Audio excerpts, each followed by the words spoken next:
नमस्कार साथियों। सबसे पहले आप राहुल गांधी जी के इस भाषण को सुनिए। So I was thinking, how do I start this speech? And I thought a good starting point would be a conversation I had with some students, young girls. It was their perspective, but I think I agree with the perspective. The question I asked the girl, you said to me that you're a student. What does this mean? That you study in a college? Does it mean that you study in a school? Does it mean you read books? She gave me the most beautiful answer. She said a student is someone who has an open mind and an open heart. Student is someone who right from the beginning accepts that they do not know everything. Student accepts that whatever he knows will be superseded later by new knowledge. That the universe is constantly changing, dynamic, in movement. And so student understands that knowledge is also constantly changing. I said, yeah, very good definition. What's the most important value of a student? She said in 1 second, humility. I said, why? She said the student knows that they do not know the truth. The student respects the truth of all other living beings, all other human beings. Like Gandhiji said in his autobiography, The Search for My Truth. Meaning, this is my truth, your truth might be different. Then I asked her the next question. Who else is there? She says, there is another group of people. They are not students. Who are they?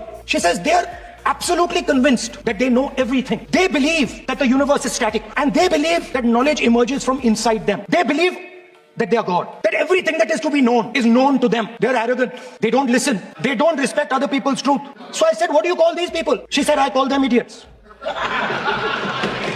So I... Why you are you got telling about you? Why you are worried? You are telling about it. What? Sir, मैंने बोला नहीं sir कुछ. So she said to me, there are two categories in this world, the student. She said a farmer can be a student, a lawyer can be a student, a doctor can be a student, unemployed youth can be a student. It's the thirst to learn, thirst to understand. Like a sponge. You want to take everything in, you want to understand. It's beautiful.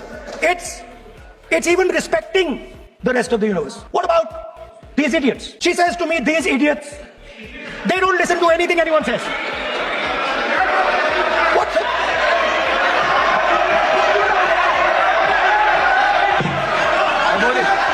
So she said to me, मान्य सदस्य मैं आपके बारे में नहीं बोल रहा हूँ. विपक्ष के नेता हैं. I'm not talking about you.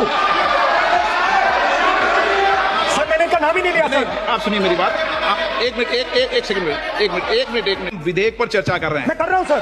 मैं स्टूडेंट डिफाइन कर रहा हूँ सर. ठीक रहेगा.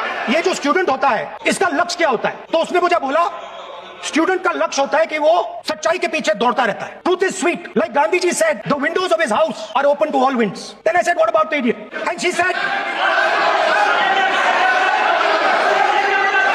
What is going on? So I said, what about? I said, so sir I said, okay, what about this other type of person who is not a student?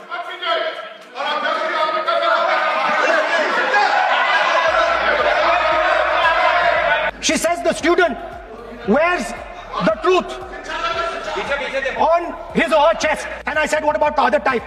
She says the other type requires an image. It requires an image, and as that image is not true, because the idiot is trying to pretend that he is God. I'm not talking about that. As it is not true, and the idiot is trying to pretend he's God, he has to create this massive image. कि ये student है और फिर ये idiot भी है. तो मैंने उससे पूछा, एक बात बताओ, ये तीसरी कैटेगरी कहां जाती है? ये तीसरी कैटेगरी कहां जाती है? उसने कहा, कौन सी तीसरी कैटेगरी? मैंने कहा, अंधभक्त. इसको कहां डाला जाए? She says to me, अंधभक्त is a person who is absolutely convinced that another idiot is God. So these are the three categories: student, idiot, and andhbhakt who follows the idiot. Now,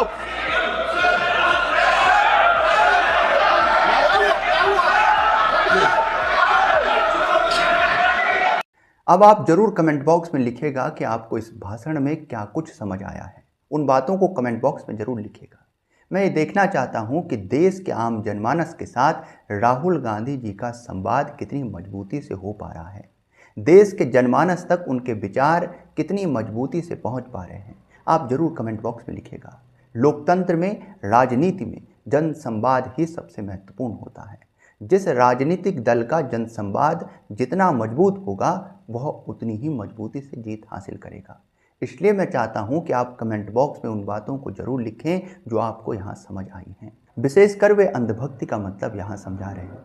वे समझा रहे हैं कि देश में अंधभक्ति है। वास्तव में इस बात से इनकार भी नहीं किया जा सकता। इस देश में अंधविश्वास के कई ऐसे मामले आते हैं, तो उसमें अगर अंधभक्ति है, इस बात को कोई दावा करता है तो उसे इनकार नहीं किया जा सकता। देश में राहुल गांधी जी हाल फिलहाल में एक बड़े आंदोलन से निकल कर आए हैं। आंदोलन छात्रों का था और ये सफल आंदोलन रहा। इसमें राहुल गांधी जी की भूमिका को भी कमजोर नहीं आंका जा सकता है।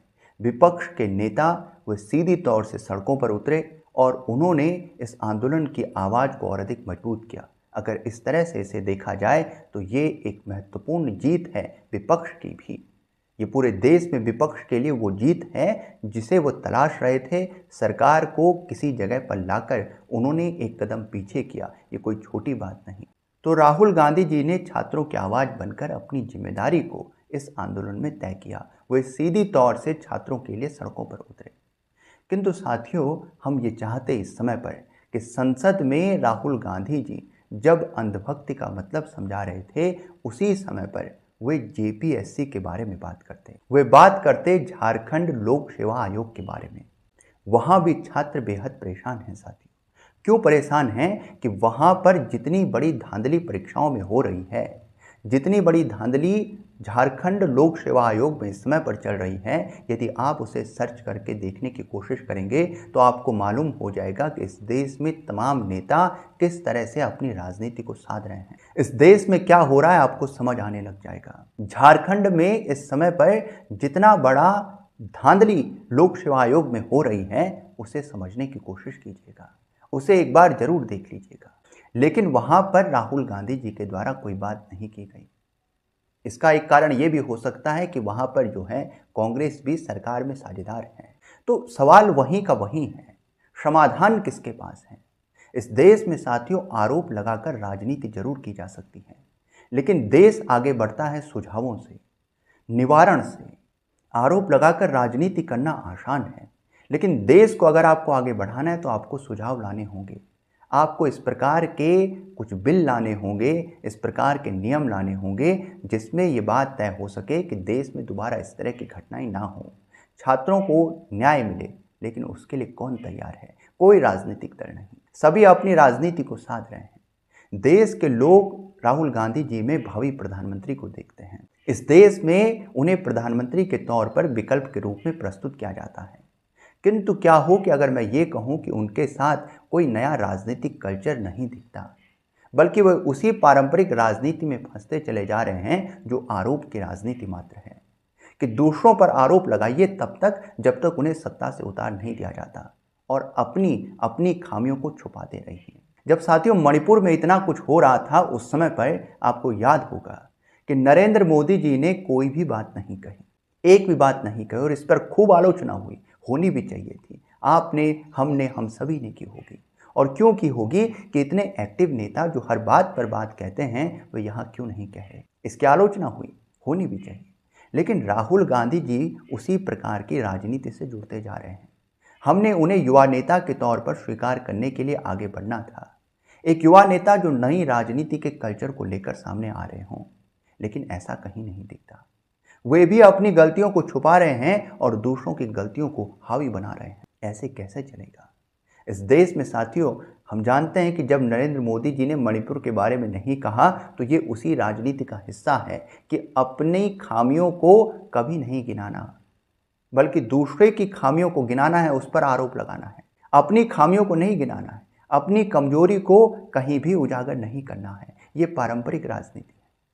लेकिन राहुल गांधी जी जो देश में युवा प्रधानमंत्री के तौर पर या युवा नेता के तौर पर प्रसिद्ध हैं, उनसे हमें यह अपेक्षा है कि वे इस राजनीति से बाहर निकलकर देश को आगे बढ़ाने की राजनीति करें। और देश को आगे तब बढ़ाया जा सकता है जब एक दूसरे पर आरोप नहीं, जो कि उन समस्याओं का निदान करें। तो आरोप से राजनीति हो सकती है। देश आगे बढ़ता है अपनी कमियों को स्वीकार करने से। जब आप अपनी कमियों को स्वीकार करते हैं तभी देश एक स्वस्थ आलोचना में आगे बढ़ता है और देश को ऐसे निवारण प्राप्त होते हैं जिनसे कि उन समस्याओं का अंत किया जा सके। लेकिन ये यहाँ भी नहीं दिखा। ये सबसे बड़ी हताशा है देश के लिए कि यदि आप भावी प्रधानमंत्री के चेहरे पर भी आप उस तरह के भावों को नहीं देखते, आप उनके पास भी उस तरह की भावनाओं को नहीं देखते, जो इस देश में राजनीति के उस कल्चर को बदले जहां आरोप की राजनीति की बजाय, जहां पर अपनी गलतियों को स्वीकार कर देश को आगे बढ़ने के लिए सब कुछ अपना न्योछावर करने की, निस्वार्थ रूप से आगे बढ़ने की बात हो। जब ये नहीं दिखता तो एक बार फिर से अफसोस होता है, फिर से दुख होता है कि इस देश में वो जो पारंपरिक राजनीति है, जहां पर हम केवल आरोप लगाते हैं, वो फिर से पनप रही है और वो पनपती ही जा रही है। तो इस तरह से मैं ज़रूर कहना चाहूँगा कि राहुल गांधी जी को जेपीएससी के बारे में ज़रूर बात रखनी चाहिए थी। अगर वो रखते तो हमें ये समझ आता कि इस देश के हर छात्र के संदर्भ में राहुल गांधी जी सजग हैं। हमें यह समझ आता कि राहुल गांधी जी इस देश में छात्रों के हितों के लिए निस्वार्थ भाव से आगे बढ़ रहे हैं। अगर ऐसा होता कि वे अपनी गलतियों को भी उजागर करते, हमें ये समझ आता कि देश में नया राजनीतिक कल्चर पनप रहा है राहुल गांधी जी जैसे युवा नेता के साथ। किंतु ऐसा नहीं है साथियों। जब ऐसा नहीं होता तो हताशा हाथ लगती है। आपके इस संदर्भ में क्या विचार हैं कमेंट बॉक्स में लिखिएगा। यदि वीडियो पसंद आए तो लाइक कीजिएगा, शेयर कीजिएगा, हमारे चैनल को सब्सक्राइब कीजिएगा।